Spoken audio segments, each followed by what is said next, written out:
Ladies and gentlemen, boys and girls, welcome to the award-winning Golf Lovers United podcast. And winning awards is great.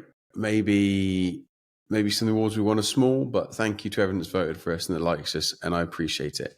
The award we won this week was best looking pair of presenters. Did you see that one, Jay?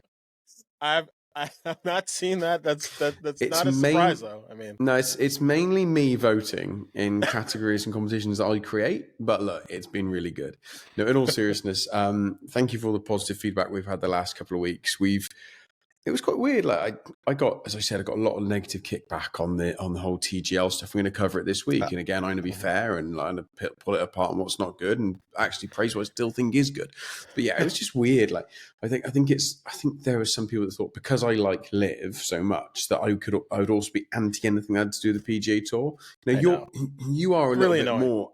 But you are a bit more anti-PGA Tour, but you've actually not been anti-PGA Tour. But you've not been anti-TGL just because it's association. I think one of the things that's really important for people to understand, and I've covered this a bunch on Twitter Spaces, I've covered it on Twitter as well, is that whenever something is brand new, you just can't quite criticize it to the same level that you would criticize something that's been around for 60 years. Like it's a very basic thing. That being said, I know a lot of people, a lot of LIV fans, part of the reason why they like LIV is because they hate the PGA Tour. And they hate it way more than I do. Like, I only hate the PGA Tour solely because of some of their actions and some of their leadership, and because they're a corrupt bureaucracy. All that stuff that I've been tweeting out for years at this point. Except I think that people need to sort of compartmentalize TGL and compartmentalize the PGA Tour. The PGA Tour only has a very minority stake in TGL. Yes, they have some stake in it, except it's not like the PGA Tour is pulling TGL strings. It's just not the case. Like, it's run by a wholly separate company, Tomorrow Sports. That's run by Mike McCarley, who is part of the Golf Channel, part of NBC Sports, Rory, and Tiger. And yes, obviously Tiger and Rory are part of the PGA Tour, but it's like their interests are completely separate from the PGA Tour. And I think everybody just needs to sort of get that through their heads a little bit. So look, I think your phrasing of "get it through their heads" may be a tiny bit harsh. I think for me, it's more a case of saying maybe separate. Just because you dislike the PGA Tour, if you dislike TGL because of the format and because of the game and the factors online, that's fine. People can dislike TGL after they give it a chance and they understand it. That's totally fine. Yeah, like with LIV. Or they don't even have to give it a chance. They can say, Sim's not for me, not interested. I've got no issue with that. But just because it's aligned to the PGA Tour is just bizarre. Let's talk about TGL. We were actually in our running order going to talk about it later. But look, let's talk about TGL. Players are pulling out of PGA Tour events and not playing in the TGL. Is there a coincidence there? I don't think so. I think players might not want to play it. It's a midweek hit and giggle. Do they want to play? I don't know. My caveat on that is I do like the concept of TGL. I do like the concept of it. But it's essentially got two huge issues. Now, as you know, with some of the work I've been doing recently with sims and understanding the sim market, they've got an issue with Full Swing and with some full swing simulators. Yep. Yeah, and with some of the other simulators, but Full Swing has this. The tech is not as good as TrackMan. It's not as good. No, TrackMan IO is one of the very best. But the problem they've got is they've got to make a decision. Do I think Tiger overhit that ball 20 yards? No, I don't. Not for a million years. I don't think he sailed a green by 20 yards. People saying, one of my favorite lines is people saying, "Oh, don't discount the adrenaline." This is a guy who's won majors after majors. This is a guy who's hit stiff balls to 6 feet to win the Masters, to win the Open, and they're saying, don't discount the adrenaline. Yeah, you're really trying to convince me that Tiger was so pumped in indoor golf league versus when he's won a major, he sailed a green by 20 yards. I don't buy it. But the problem they got, Jay, is they have to every now and again on a sim. It doesn't quite pick it up. We've all hit in a sim where it's got on the bottom TrackMan, for example, which is the TrackMan, which is the best. You've got about 12 boxes on row 1, 14 boxes, and 12 on row 2. and every now and again he will hit it, and only 6 or 7 of those boxes will populate. And it doesn't look quite right on the screen, or it looks like it drops out the air, or something goes wrong because the spin rate hasn't calculated. This does happen every now and again. Maybe one in, Christ, I've probably hit 1,000 balls in a sim this year. Mm-hmm.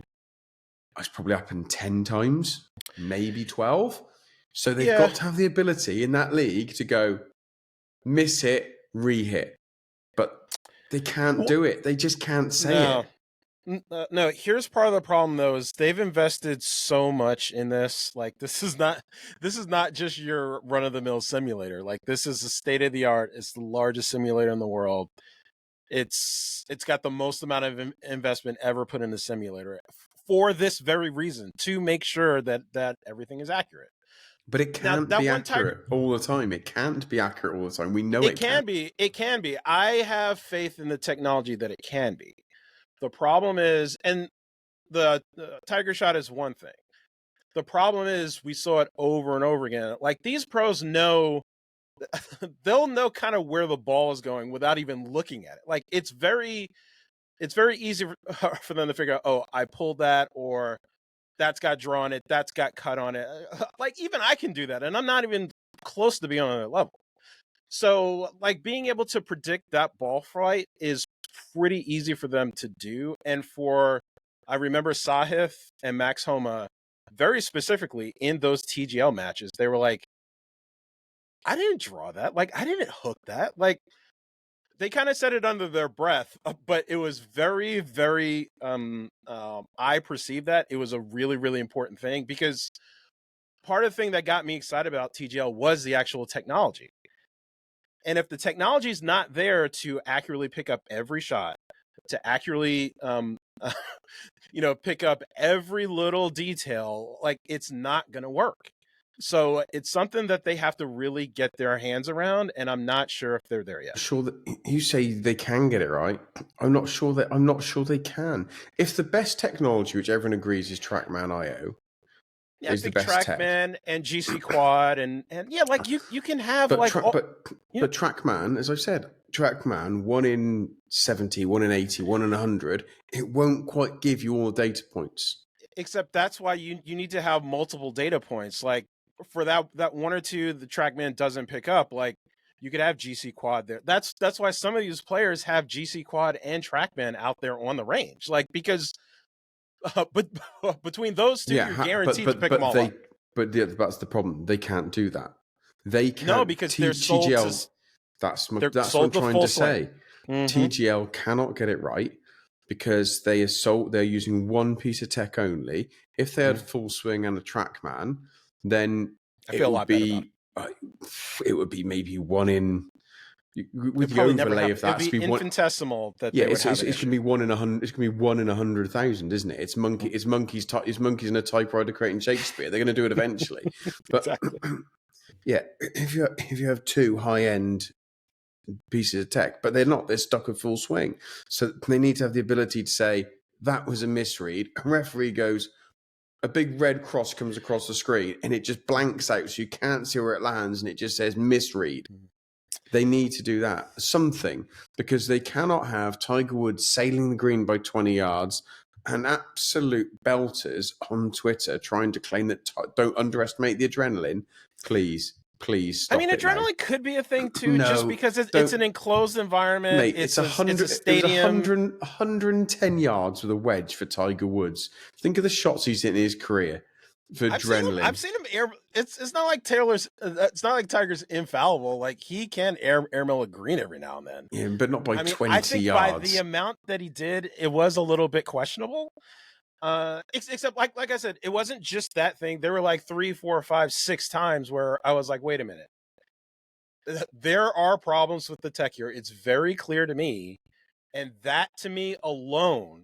But forget everything else. Forget like all the other things around TGL. That alone makes me have major questions if this is going to work. Because if they can't get the tech right, as a tech person, as someone that's worked in tech for almost 20 years, it's the most important part. If you can't get that right, the whole thing is not going to work. Because then it's like the betting markets get totally screwed. Like you can't really, and your proposal to potentially have the X if there's a misread or something like that could totally, it basically invalidates the betting market because it's like you just can't do it. And I knew the answer was there. I said to you about this the other day, either in a Twitter or on a space, I can't remember. The difference in pre-shot routine is one of the reasons that can cause more misreads than normal, and that can be to do with different types of waggle or movement before in the pre-shot routine before the takeaway. So and that's going to be because the tech gets used to your pre-shot, and so it's me, you, Red Harrington, whoever else, all going after each other. Our pre-shot routines are different, and so there's this element. I just think what you're saying is right. They either need to have the ability, as I said, to misread, big red cross on the screen. Sorry, guys, got it again, misread it. And if it's 1 in 50, that's twice in the show, 3 times in the show, they cope with it. Yeah, but I thought, as you'll say, you're better off having a second bit of tech, but they can't do it because it's all in bed with full swing. Which obviously, conversely, is to rethink. And also, for anyone who doesn't know, Tiger actually owns the full swing launch monitor system. Yeah, and Jon Rahm is actually an ambassador for full swing too, which is really interesting. Yeah, like there's a few things. They definitely have challenges with TGL, and like one of the things is just the different types of turf. Like you have the sand, you've got the fairway, you have the rough, and you're having to read those, and then you have the front version of it rather than the back. So when you move to the front, it's when you're inside 130 yards. It's like a completely different simulator there, basically. So it's like you're having to incorporate all of this in, and it's like I would have suspected they would have quality controlled this inside and out to make sure there's basically no way this could be fallible, and it clearly is. So look, what I will say is I still think the TGL. I'll defend the TGL on one of the criticisms it was getting. A lot of people criticising the putting surface and people misreading putts. I'm sorry. I like it's a putting mat. If the putting mat isn't moving as they're putting, they've either not practiced on it or not read it enough. They're the greatest putters in the world. And I think someone said, how often do you see a pro miss a 8-foot putt by 1 foot to the left or right? I'm like, not very often, but it doesn't mean they can't do it. It just means they've not quite read that green enough. So I'll stick up for them on that. And there is grain on it as well. Yeah, I've heard that there's a little bit of grain, which is, as someone that has struggled putting on Bermuda greens, that can make me look very, very silly. It's something that is part of the deal. So it's like there are these little nuances that a lot of people aren't picking up on. We're picking up on it because we've talked about this stuff in detail. We've been talking about TGL for like a year and a half at this point, maybe even 2 years. So we're excited about it. I'm less excited knowing that the tech is clearly more fallible than I thought. Except they're going to have to get that really resolved here, because if they don't, it's going to be a huge, huge problem. Now, another. So, look, my ambition is never to be, oh, you only like X, you only like Y. I'm going to give the big praise, and I said this to you, and I didn't. You and I didn't fall out in a week. By the way, for people that don't realise, Jay and I get on really, really well. I've said this before to other people. Jay's one of the kindest people in the world. When my dad was dying and really ill, Jay was checking on me every day, texting me, checking I was all right. Like, he's a good bloke. But also, Jay and I don't always agree. I think Jay can be a Rottweiler and get stuck into people when he doesn't need to. And I'm a lover, not a fighter. I'm like, Jay, you don't have to pick that fight. And he's like, yeah, I do. So we disagree. That's how we get into it a lot of times. I feel like you have to be friendly with everybody, and I'm like, no, there's people out there that you can't trust, that you shouldn't be friendly with. I don't trust them. I just don't feel the need to body bag everybody, but it doesn't matter. Yeah. We love each other to bits. Of course. I think I didn't mean to annoy you this week, but I think we did reach an agreement on the TGL are already light years ahead in their promotion for like the team stuff and the fun stuff. The video that LA Golf Club put out, taking the mick out of the old people's home with Kisner and Tiger in an old people's home, was elite. Now, it was good. It was really good. I'm a fan of LIV. We know that. It's no secret.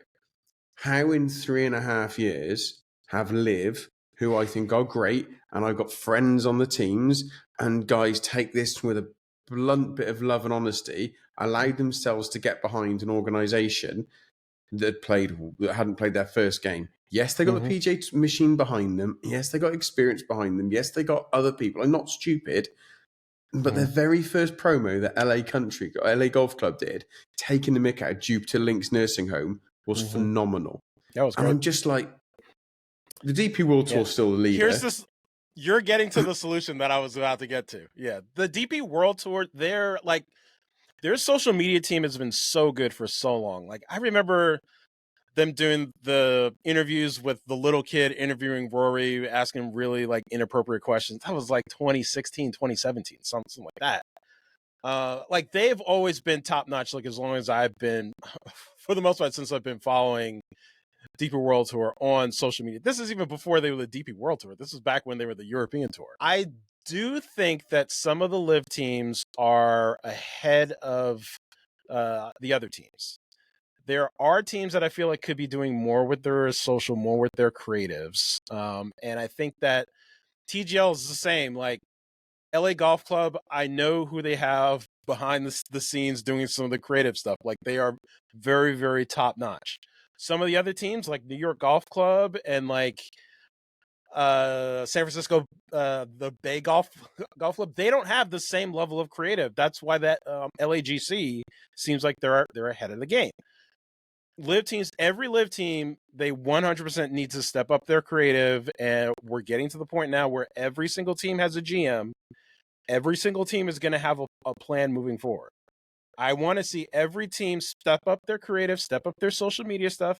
I know a lot of the social media team at LIV. I like all you guys. This is a challenge to you that, like, everybody needs to step it up a little bit. If you need to steal people from the European Tour, like, you do that, because like, we need like this creativity. Like, we just saw it with the European Tour. They just did this really cool thing with Tommy Fleetwood and Akshay and like all these guys in Dubai, trying to make them into content creators and influencers. Influencers like Tommy Fleetwood. Welcome back to the channel. Like, stuff like that is so good. It's so entertaining. It's going to go viral. LIV needs to do more of that as well. Except I think that European Tour set the standard for that for a long time. And the PGA Tour is like, not even with way, way, way more money to spend than the European Tour, not even close.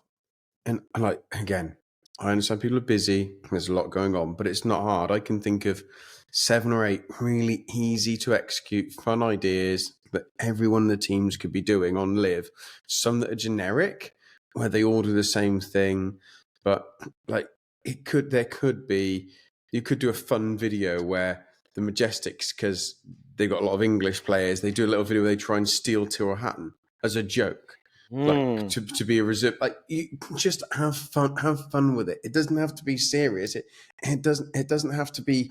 It's about having a bit of fun with it. Yes, like they just got to do more of it. Like, one of the players I think would be easy to do stuff with is Anthony Kim.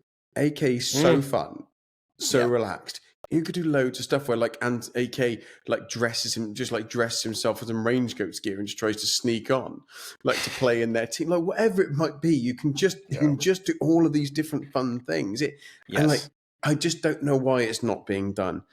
LIV, they know. Just give us a call. We got thousands of ideas, and we speak to them. We speak to a lot of them a lot of the time. But yeah, for sure. Right. Oh, I heard a lot from folks at LIV when I had my criticisms when we did the Twitter Spaces a week or two ago, where I was the most critical of LIV that I've ever been, because of the fake relegation and all of the rules. Fake relegation. I couldn't have been more blunt about it. Like, people say, "Oh, what do you think of fake relegation? It's ridiculous. Don't do it. Just put don't put the statement out. Yeah, don't put the statement out. And if you are going to put the statement out, like I said to you, they got to get that tightened up. They 100% tighten that up this year. They should just be putting statements out saying, we've actually made a decision, we do this. It's not ideal, but actually we've put the wrong thing out in the first place. We reconsider. We want teams to have their own choice. Right. Let's get this on. Ah, yes.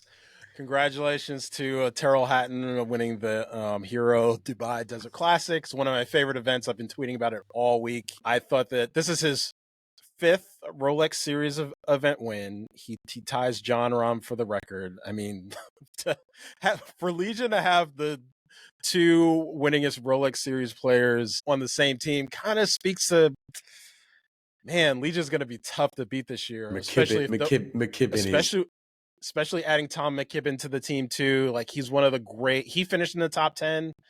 Where did he finish exactly? He was he finished 6th. He was 4 shots back. Except, look, Tyrrell Hatton, I mean, I've tweeted about this. When he came on the LIV, he was 16th or 17th in the world. He's had no access to PGA Tour events for a year. With this win, it's going to get him into the top 10 in the OWGR, aka somewhere between 10 and 8. Yeah. So I think it's probably going to net out at 9. But just to show, like, he's showing everybody, look, even if LIV doesn't get world ranking points, I figured out a way through playing on European Tour mostly, as well as he's thrown out a couple of Asian Tour events as well, some of the high point value ones that he's played well in. And he's played well in some of the majors, as Bryson did, finishing, 1st, 2nd, 6th, 3 of the majors. Like, I mean, Bryson got up in the top 10, not having access to PGA Tour events for 2.5 years. So, like, they're showing that there is a way to elevate yourself, even if the world golf rankings, everybody understands how corrupt and bad they are, and they're totally inaccurate. That being said, the majors are still using those rankings. They're not inaccurate. Who gets in the majors? They're not inaccurate. They're not inaccurate at all. I'm looking at them now, and they've got Russell Henley as the 15th best player in the world. Oh my God! Don't get me started with some of these rankings. Like, having Ludwig as number 6 in the rankings totally invalidates the whole thing. I've been saying that from the beginning. It's crazy. They're not inaccurate. They got Keegan Bradley as the 11th best player in the world. I mean, look, Keegan's been playing well, but they're definitely not inaccurate. They're definitely not inaccurate. They've got Sam Burns, who's barely played in the last 2 years, at 20th. They are not inaccurate. They got Bob McIntyre as 14th, and he's totally rigged the OW, because you can rig the OWGR by just playing more than anybody else. Yes, but he's also played well at a lot of top 10 finishes. So, like, and that's the system. I kind of got no issue with that, because Bob's played the system and he's played really well, and he's had a lot of good finishes. He's had 3 or 4 podiums. He had a couple of wins. He kind of deserves to be up there. Maybe 1 or 2 too high, but also if you look at Bob McIntyre, nearly all of those points are in the last year and a bit. So there's a lot of players there with points from a year and a bit from further ago that bother me more. Like the Russell Henley, like there's points like Russell Henley with outside a couple of results. Like it's crazy. I look at Brian Harmon, like outside a couple of results, he's 28th. Like Nick Taylor, who's won 3 times, somehow is only 29th. Like, it's just. Well, I mean, part of it is, look, if you look at the amount of events they've actually played, like, this is where it gets really comical. So Bryson DeChambeau, top 10 player in the world, obviously. He's only played in 9 qualifying events the last 2 years. Guess how many qualifying events Bob McIntyre has played in? 62 qualifying events. Those are 62 opportunities for him to earn points and to keep accumulating and racking up points, because the whole thing is they're trying to encourage these guys to play as much as they can. And if you play a lot and play well, as he has, look, he's won a couple events. I totally get it. Like, he's been playing well. Do I think that he's a top 20 player in the world? No. I think he's closer to, I think he's a top 50 player. I don't think he's top. I don't think he's 14th though. That's crazy. No, I disagree. I put him at 25, 30, somewhere around there. Anyway, right. Let's not worry about OWGR because we think it's crap. Yeah. Let's get back to Dubai, because there's a lot of good stuff to talk about from the Dubai Desert Classic. I want to say about the Dubai Desert Classic that a lot of people want to criticize a lot of courses. I love that course. Love that. Oh, Emirates is just it's one of the great courses in the world. I think it's fashionable. It's fashionable. It's fashionable to try and critique some of the new things. Oh, it's a new course. It's in a desert. Oh, I don't see people criticizing the East Course from when Pete Dye redid it. Like, do you know what I mean? Like, it's fashionable to criticize certain Or things at certain dunes. times. Yeah. No, I mean, look, I think that there is always going to be course architecture snobs out there that are just very pretentious, and like we could talk about them till the cows come home. I think that every part of the world, and this is part of the reason why I'm such a huge fan of global golf, is because like every event on the PGA Tour, I've seen that course, I've seen players play it 20, 30 times, and most of them are not that interesting. Like, I'm just not that engaged. Like, a lot of them look very similar, and it's like, that doesn't really excite me.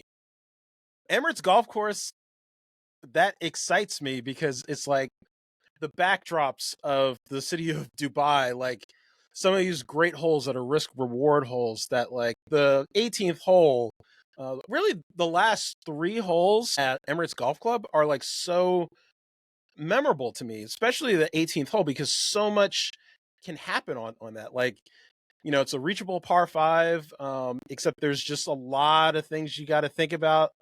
The tee shot is tough. The second shot is tough. Do you want to lay up? Do you want to go for it? Like, if you hit it in the water, like, I mean, you could lose the tournament. Like, I mean, there's just so much going on. It's really engaging to me. It played really, really interesting this year because the rough was a little bit higher. It played really firm and fast, which made the scores a little bit more difficult this year. Mm-hmm. You know, Tyrrell Hatton won, you know, a 15 under par. It's a par 72. And there's been years where, like, you know, a 20, mid 20, like 24 under, 25 under is won. So I think it played great. It's a top-notch event. It's one of my highlights of the year. I consume so much content, whether it be YouTube, Instagram, Twitter, from the Dubai Desert Classic. It's been a great week. And shout out to Tyrrell Hatton again for playing so well. Yeah, and again, people sometimes it's just I know I'm getting irritated and I shouldn't. LIV, in my opinion, also fumbled the bag with Laurie Canter. Like, in a desperate... No, come on. In a desperate need... I think you're biased when it comes to Laurie Canter. It's bullshit. It's bullshit. No, it's not. It's bullshit because in a desperate bid to placate Hudson Swafford, all they had to do was give him $4 million and tell him to sit down and there's your money. He didn't have to play He didn't have to play. He just had to pay him some cash. Pay him $4 million. Look how Laurie's played. There's no way. Laurie's won and had 4 top 5 finishes on DP World Tour. Like, there's no. You can say I'm biased, just so I've met Laurie a couple of times, but like I've met a lot of the players a couple of times, and I'll be critical about them. I just think LIV completely fumbled that. Laurie's proven what a good player he is all season on the DP World Tour. He's 7 from the bottom of the LIV rankings, and he played 2 events. Do you know what I mean? Like, Except I got to challenge you. I got to challenge you on this. Knowing what the rosters are this year, if you were to put Laurie Canter on LIV this year, who do you take out? Ketchup. Really? Look, there is no way. Come on, look, there is no way you can take a guy. So you think Laurie Canter should be on the cleeks? Over the guy from the Latin America, Freddie Ketchup from the Latin America tour, 100% based on current ability and current form. Yeah, Laurie Canter's won on the European DP World Tour, got 4 top 5 finishes. Freddie Ketchup's done well on the Latin American tour. Yeah. Like, there's a difference. There's a golfing standard in that position. Yeah. Who else would I take out? Who else would I take out of teams? There's loads of players. I'd have obviously it's different because of nationality, but Chacarra could be bombed off for Laurie. Like, well, I mean, the nationality is difficult and the Eugenio's contract's not difficult. Going to be back though. Yeah, so no. I mean, Varner. Who would I take? Would I take Varner? Well, look, you look at you can laugh about it. Laurie Canter got 4.3 points this year in two events. And Harold Varner got 13 in 13 events. Like, it's night and day. I mean, look, I can't defend Harold Varner's play last year, but Harold Varner also has won an event on LIV. So, I mean, we can't discount that exactly. And, 2023, when he wasn't going through some of his problems, he was a top 10 player on LIV. So, like, I mean, like Harold Varner, a lot of these guys, I'm willing to let them have a subpar year as long as they don't make it a theme. Because look, if Harold Varner doesn't play well this year and like he's down, 45 or higher in the standings this year, like I don't think he should be back on LIV next year in 2026. I just don't. You could even argue, and then look again, it's an American thing because of nationality. Like Brendan Steele, outside of his win, got 8 points all year. Yeah, do you know what I mean? Outside of one victory, Brendan Steele got 8 points. I understand. I get what you're saying. So look, I'm just saying, there's people like Laurie Canter that just annoys me. Anyway, let's move on because we got limited time. So we've done TGL being good and being bad, and we've done the marketing being good and bad. We've done Laurie by accident. We weren't going to do that. We've done Tyrrell. We've done DP World Tour. Yeah. The one thing I know that you wanted to cover off, and we were going to touch on, was there are a couple of players who've been missing some events in the PGA Tour. Now, I've got no information at all on it, but you've been told that there is some grumpiness amongst players saying unless they're 100% fit, they aren't going to put themselves out until a deal's done. Is that like, have I surmised that? I think there's a lot. I think there's a lot to it, and this shouldn't be a surprise to like anyone at this point that there's unhappiness with the players at the PGA Tour. Like it's so clear if you've been half awake the last 2 years. Listen to what some of these guys have said in the media, whether it's Xander or Morikawa or, Scotty Scheffler and Rory, coordinating this showdown totally behind the PGA Tour's back. Like, there's other things going on here very, very clearly if you've been paying attention. Like, if you're not paying attention, just go turn off this podcast, go back to sleep. I think a lot of these guys, they're not happy with how things have gone. They don't like the fact that Jay Monahan is still commissioner. They don't like the fact that this deal has been dragging on for like basically years at this point. But also with no end in sight, with a few players saying we're no closer. It's not just that. They used to say, oh, things are moving on behind the scenes. Now they're saying we're no closer. Yeah, I think the ones that are closer to what's happening behind the scenes are more optimistic. Like if you hear Rory talk about it, like he's basically saying, yeah, we're getting closer all the time. And I know that's true because I've heard that from both sides. So we're clearly getting closer to like a more blended golf world. That being said, I still feel like there's a lot of things that the PGA Tour could be doing in the interim prior to this deal getting done that can placate the players so that they could just show some sort of show of faith. Because look, there's still a lot of bitterness from a lot of these guys that they left a lot of money on the table at LIV. Like that's 100% still out there. And a lot of these guys have no guarantees. The only players that do have guarantees pretty much are the players that went to LIV. And I think there's still some bitterness between a lot of the players and the PGA Tour leadership and the folks that are doing the deal. I also think I've heard from a couple of different people that I'm not going to name names, but like the term mutiny has been thrown around, and it's because there's just a lot of internal infighting. This has been the case. I mean, we've been talking about internal infighting at the PGA Tour for like 2 years. Like this should not surprise anybody at this point. So, and when you do have these things that are like, wait, what's going on here? Like you have your top 4 players on the PGA Tour randomly skipping events, randomly skipping TGL events that they should, probably be playing in, like Xander, he played in the first TGL event. He played earlier this year, except he also had committed to playing in the Farmers and then he pulled out. Colin Morikawa, he's also committed to the Farmers. He's pulled out now too. Scotty's not playing in it because he's allegedly injured, which like if you cut your hand and now you're out of commission for what, a month at this point? And they're like, well, we're not sure when he's going to come back. Like looking like 5 to 6 weeks. If alarms aren't ringing off in your head, like, wait, he's got like a cut on his hand. He's had to have surgery on it to fix it. he's not going to play in Pebble potentially. So we're talking, 2 months. Can I tell you my conspiracy theory behind Scotty? Sure. Oh, I think I know what you're going to say. What am I going to say? Because I put this out there on Twitter. Is MJ going to go play baseball? It's you're banned by the league. You're taking a fine. Mm-hmm. You're taking a fine. You're being banned by the league. Shadow suspension.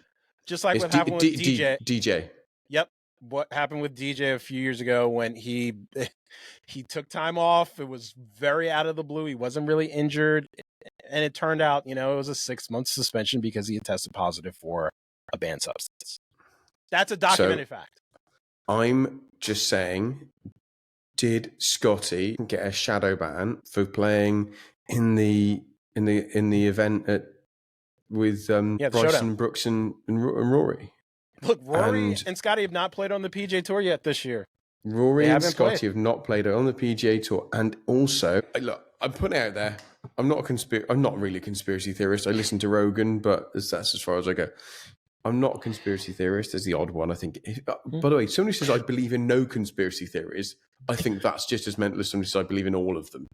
Like, believing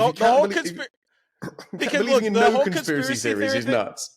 Yeah, the whole conspiracy theory thing, that's a psyop in itself, and I'm not going to go into it in too much detail, but like maybe I'll do another podcast on talking about the term conspiracy theory that was something concocted by the CIA to try to downplay the fact that this stuff is alternative thinking. Yeah, of course. So I do feel that is Scotty on a shadow ban. He's not played in the PGA Tour event. Look, I'm just saying it. That doesn't mean he's going to live. When anyone reads into that, I'm not saying anything like that. I'm just saying, is he on some sort of shadow ban? Rory's not played in the PGA Tour. Are they both just not teeing up for 6 or 8 weeks? I don't know, but there we are.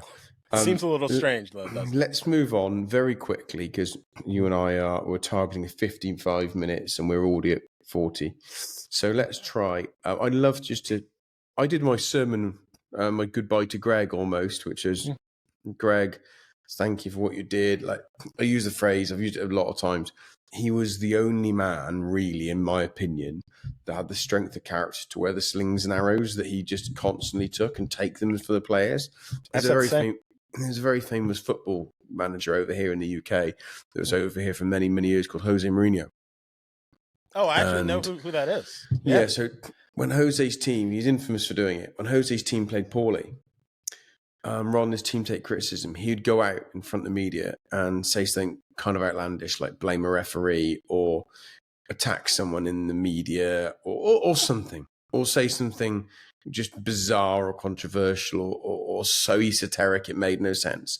And Mourinho would take that criticism, that light away from his team, put it onto him, deal with the poor performance behind closed doors, sort that out, and he did just wear it, and he loved it. There are very few people that have got the confidence and the calmness, and arrogance is the wrong word. Actually, there is probably a touch of arrogance in there, but the 100%. Confidence and the self-assured nature just to go, sod it, I'll do it. So I don't think many people were shaped like Greg to do that. Does that mean Greg's the right person to take it on the whole way? Again, I don't know. The Jon Rahm comment was very, very interesting, which was, thank you, Greg, for all you've done. And in fact, Rory and Jon made almost identical comments thank you. One said, thank you, Greg, for all you've done. The other one said, well done, Greg, in doing it. Not many people could have done it. Mm-hmm. And they both said, it'll be interesting to see how we can progress now with someone that hasn't rubbed up certain people the wrong way. Look, we're living in a time now where we need to start trying to mend fences. It's part of the reason why I announced earlier this week on Twitter that I will be attending my first PGA Tour event in 7 years, the Farmers Insurance. There's no Farmers players to go and watch now. Next week. Yeah, right. Yeah. There's still a few. I mean, some of my favorites aren't going to be there, but most of my favorites are LIV. Yeah, Oberg's going to be there. Yeah, he's definitely not one of my favorites. And Ludwig, best mates. Max Homa's there too. Like, I was hoping Billy Ho would be there, but unfortunately not going to be there. I mean, he should have been in Dubai allegedly because he's always claiming like he's the number one supporter of the European tour. Yeah, yet Patrick Reed was there and Billy Ho wasn't there. Just shout out Patrick Reed. So So yeah, like I think that we are getting back to the original point. We are moving towards this more blended golf world, and I think that, and Yasser even said it in the LIV statement. Like he thanked Greg Norman because he was basically the only person that could have done this particular job. This was a role. This CEO role was one of 100% disruption. Like that was what you needed. It needed to be somebody that could handle all of the negativity, all the headwinds that have been against LIV the last 3 years. And honestly, like it would have turned away a lot of people because a lot of people do not have that like intestinal fortitude to handle that. Greg Norman, it's part of the reason why he was one of my favorite players growing up. It's part of the reason why Phil Mickelson's one of my favorite players now and has been for the last 25 years. It's like they have shown this like fortitude that a lot of people do not have. They're willing to take all of the arrows. They're willing to take all of the negativity because that's what leaders do. And those two guys are like some of the best leaders in golf. And I'm so happy that those two are the ones that really spearheaded LIV. Because, I mean, when you start looking across the landscape, like who else would have done what those two guys did? There's basically nobody. So, and I think that all of us that are LIV fans, all of us that are professional golf fans, whether you're a professional golfer or a fan, we owe these guys like a debt of gratitude. Like, even though a lot of people like to be negative towards Greg for some weird reasons. Like, I mean, people hold grudges for so long, like things Greg Norman said in the 90s, which is like totally crazy and silly to me. Except, look, I mean, we really needed those two guys to like spearhead this to get us to the other side. And I think that we're slowly but surely moving LIV into a situation where it is going to be completely accepted by the golf establishment. And I think that you need to have a CEO that's going to be a little bit more friendly. Scott O'Neill, I've already talked to a couple players about this. And Jon Rahm said it in the press conference in Dubai that like there's a lot of positivity around him. He's got a really good relationship with Jay Monahan and some of the people at the PGA Tour, which I think is only going to help, sadly. But no, the players really do hold him in high regard because I was very nervous just about this transition, but the players that I've talked to have put my mind at ease and everybody's happy with the move, even though Greg's still going to be around and involved, which I think is really, really important. Let me just do a little bit on Scott O'Neill for those people that don't know Scott O'Neill, because Scott O'Neill is a serious player in sports and entertainment. So Scott, I can go through some of his early stuff because I've got it here. I've got it here. Okay, because I'm an NBA fan and yeah, so I got it memorized. So he's senior vice president of the NBA in the marketing and business operations. Then he that was early to mid 2000s. Yep. Yeah, 2000 to 2008. Then he was president of the MSG, Madison Square Garden Company. That's Shout a out big to the role. Knicks and the Rangers. Yeah, that's where I first knew him from. Yeah, because I'm a Knicks fan. I've been a born and raised New Yorker. Obviously, most people know that. And then he did dual CEO roles of the Philadelphia 76ers for 8 years and the New Jersey Devils. So he was CEO of two professional sports teams, 76ers, for those that don't follow NBA, one of the biggest NBA teams. They're pretty much a playoff contender every single year. They're always nearly men, and they have a fake MVP in Joel Embiid. That's going to annoy some people, but I'll take that. The Sixers I've currently got the Rams versus the Eagles on. Obviously, deesperate for the Eagles to get hammered, and no football talk on this podcast. Mate, but the Rams just fumbled the bag big time. We had to settle for a whatever. I just hate it. And then he was at Harris Blitzer Sports Entertainment during that same period. Obviously, that's a large crossover with that. But then he moved out of sports entertainment into other forms of entertainment, and he became the CEO of Merlin Entertainment. Now, Merlin, for those in America that don't know, is basically like our version of Disney. Merlin is a company that owns the rights to various different theme parks. Alton Towers is one huge, massive one in the UK. Owns and operates the Lego theme parks and Lego hotels here in the UK, and they got a couple other ones that it's a massive, massive organisation. So he spent his entire time in entertainment and sports entertainment. This is a real guy who's going to have a real good idea. And obviously with lots and lots of huge proper connections because of those roles. Great connections. So, look, we're not going to spend hours on Scott. We can hopefully get a statement from Scott over the next few weeks that we can do something with. But he's already put out a few, and I have been told personally by someone at LIV that I trust very, very, probably more than more than most people, more than almost anybody in golf, that I'm going to like Scott O'Neill. So, and that person, like their word counts for a lot, and I'm sure we'll have a chance to meet him and chat with him, and that alone gave me some level of comfort, and I think that he's been in sport for a long time. He tried this new thing. I think that he's really eager to get back into sports. And I think this is a very unique situation, a once in a lifetime opportunity that I think that he understands it. Actually, Scott O'Neill has a podcast actually with his daughter that I came across, like a month ago. I want to say so. And I got a feel for his personality there. And yeah, he seems like he will be friendly with the establishment. And I think that at this point, that's probably what's needed more than the disruption that we've had the last 3 years. Yeah, I think that's a fair thing, a fair statement. And for those that I just double checked. Yeah, so give you an idea how big Merlin's on the FTSE 100, which is obviously one of the 100 largest companies in the United Kingdom. Just to give you a guide, it's not like he took a sideways step to go and run a theme park and a hotel. He was running 3 or 4 of the UK's 5 largest theme parks and hotel attractions. It's a serious deal. And Merlin Entertainment operates outside the UK as well. So he wasn't running a mom and pop bed and breakfast with a slide. No, for people who are stupid and want to make some ridiculous comments. Go and have a look how big Merlin Entertainment is. No, but I think that he did this as a challenge, and as someone that sort of moved around fair amount of my own personal career. Coming back to coming back to sports, coming back to something he has a passion for. I've heard he's actually known Phil and Greg Norman for a long time, so they're familiar with him, and I think that transition plan, I think that just makes the transition that much easier when you have some level of familiarity with people that are already in LIV that, help get it off the ground, because that was the thing that I was most nervous for, is that you bring in someone that's not necessarily a golfer.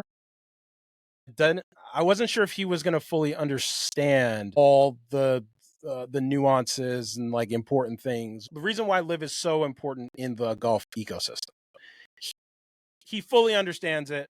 I loved his statements so far. It's a really positive start. I'm looking forward to the future. But again, shout out Greg Norman.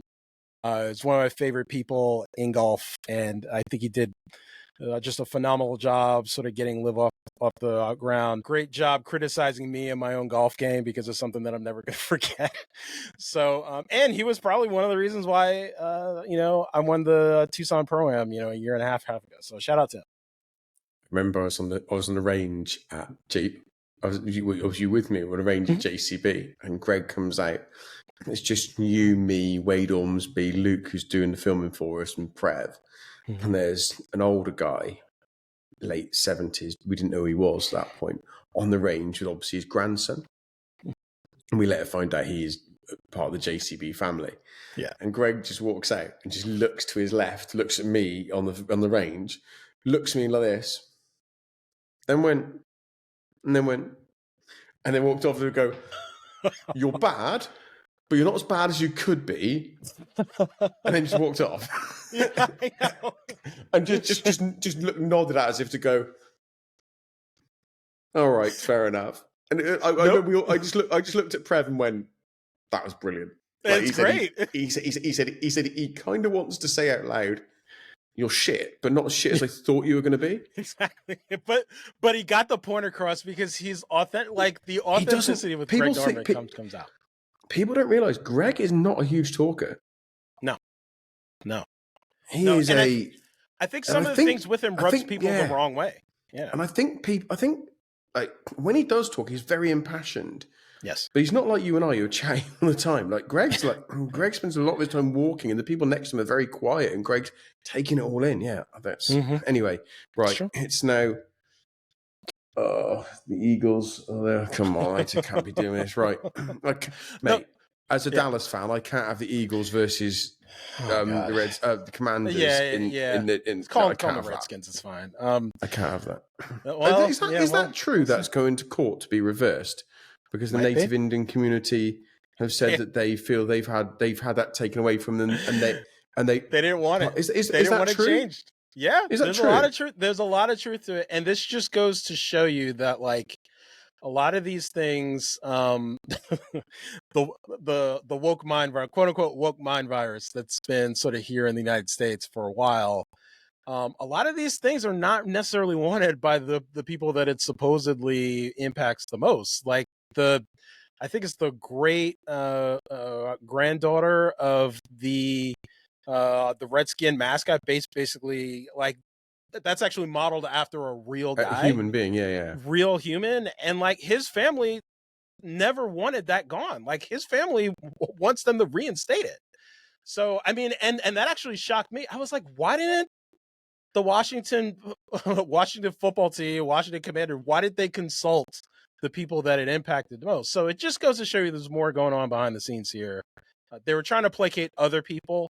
And I think that was kind of a disaster, and it's just some of the stuff going on is just like a complete joke. So we'll have to see what happens there. Because if it was something that truly offended people, then that should be looked at. But if you haven't consulted the people you think are being offended, that in itself is mental. For sure. Anyway, for sure. Yeah. No football talk. No football talk. No politics talk. I did want to remind everyone that it does look like all 13 LIV teams have been finalized now. I don't think we ever really mentioned that on the podcast yet. Every team has their, either it's been public or literally the worst kept secret in golf is Tom McKibbin is going to be the European Tour player that goes to LIV. There's been a huge thing in the media about it. Apparently he's got a contract for $4 or $5 million in that particular range. Rory's not a fan of it. Tom McKibbin hails from Rory's old club, Hollywood Golf Club in Northern Ireland. They've known each other for a very long time, and I think it's very interesting that Tom McKibbin decided to make this decision to be teammates with Jon Rahm and Tyrrell Hatton, because those two guys are legends on the European Tour. Has it been announced officially that Freddie Ketchup's going to the cliques? It has, right? Yes, it's been official. Yeah. So, again, look, Liv, I love you to bits. Like, I love you as an organization. Is that his actual pronunciation, by the way, Ketchup? Because I've been calling him Ketchup. I think it's actually like Ketterup or something. I think everyone says ketchup because it's a bit of fun, and that's what I do. Now, why have Liv still got Kylie Samoya in the team online for the cliques? Do you know what I mean? In the teams for the four aces, it doesn't show Thomas Peters. Thomas Peters was announced at least 2 weeks ago. 9 weeks ago. No, 9 weeks ago. He was announced 8-9 weeks ago. Oh, was that the Saudi International, I think? Yeah. They were both playing Saudi. And he's not on the website. Like, this is stuff like I love LIV, but this is basic stuff. Have the players that are announced on the website. Yeah, like fireballs. So after everything horrible Eugenio said on the way out the door, like he's still shown in the picture online.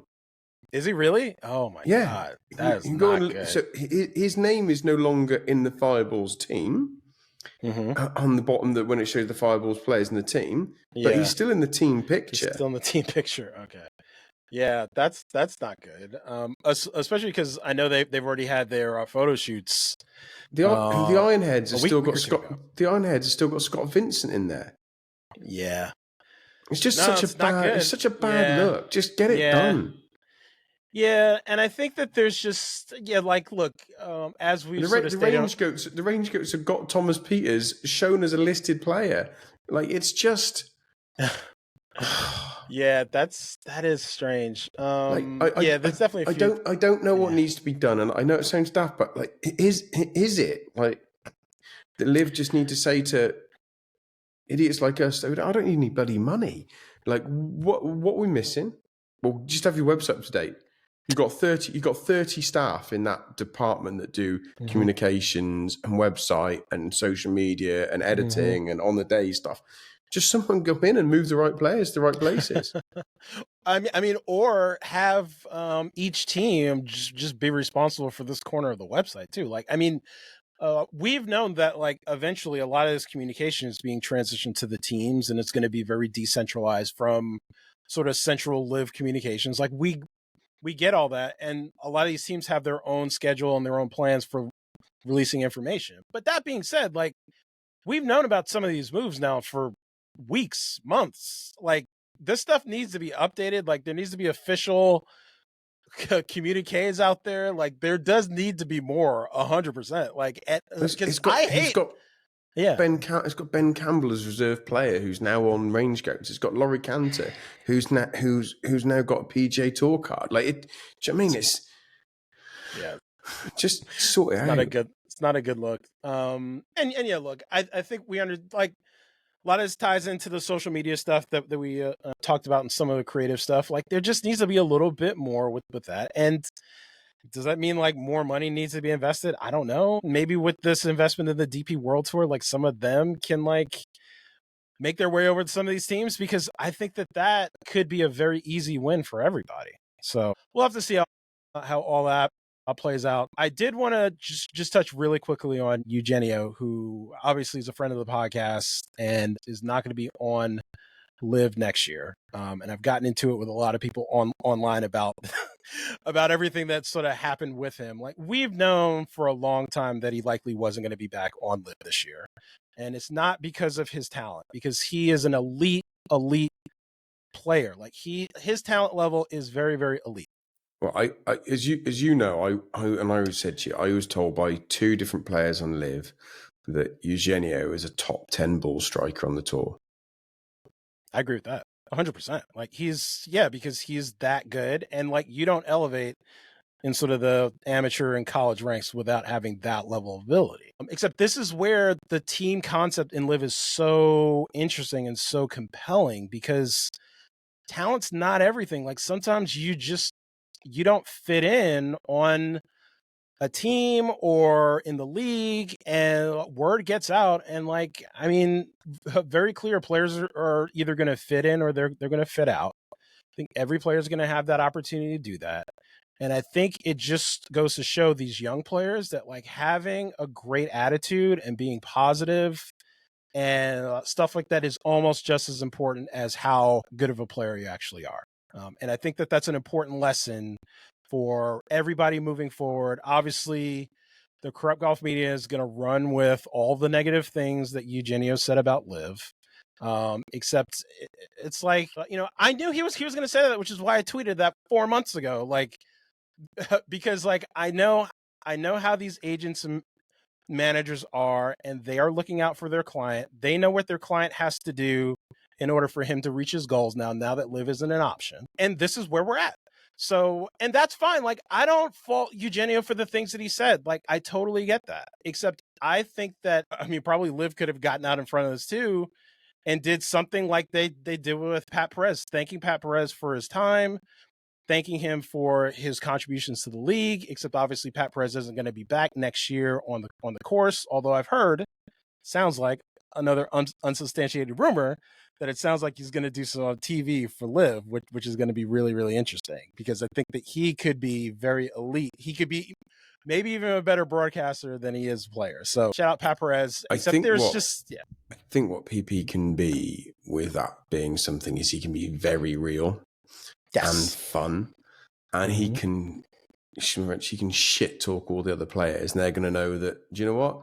Outside of 4 or 5 of them, when PP was on his day, he could beat them all. He can't now. It's 15, 20 years. But when he was on his day, outside of maybe Brooks, Bryson, and DJ, like, and a few of the others, he could have them all.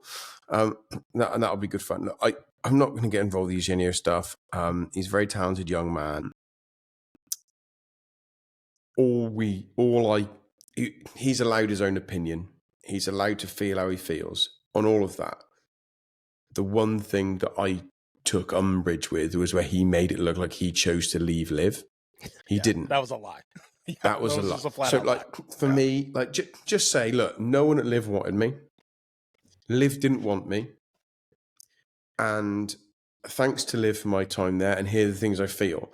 When you start with I chose to leave LIV,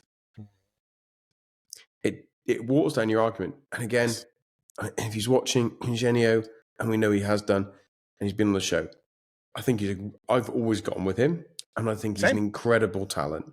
Me too. And if he wants to come on a show and maybe have a conversation, more than happy to do that.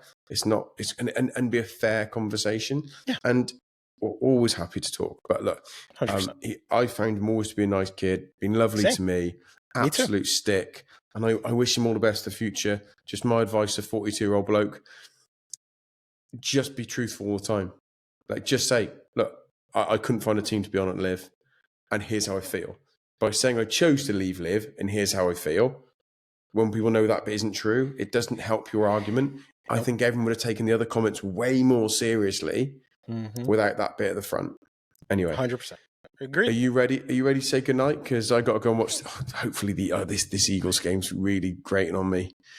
I'll let you get to it. That's fine. We can call it. The Rams just turned over the ball again. Oh, come on. I can't have the Eagles versus the Commanders in the final. The conference final is going to kill me. NFC final. It's all right. Can't do it. Back to the golf. For English people, I'm just moaning about football. American football. American football, yeah, it's fine. Yeah, and it's something that I stopped doing a while ago. So you talking about NFL is like me talking about Duke basketball. So, and I know how much you hate when I talk about Duke. You talk about Duke everything. Duke basketball, Duke gymnastics, Duke lacrosse. Right. Golf, yeah. No, look, we're looking really good at basketball. I got to say, I'm very excited about this team. So I'll leave it with that. All right. Good night, everybody. Take care. Bye-bye.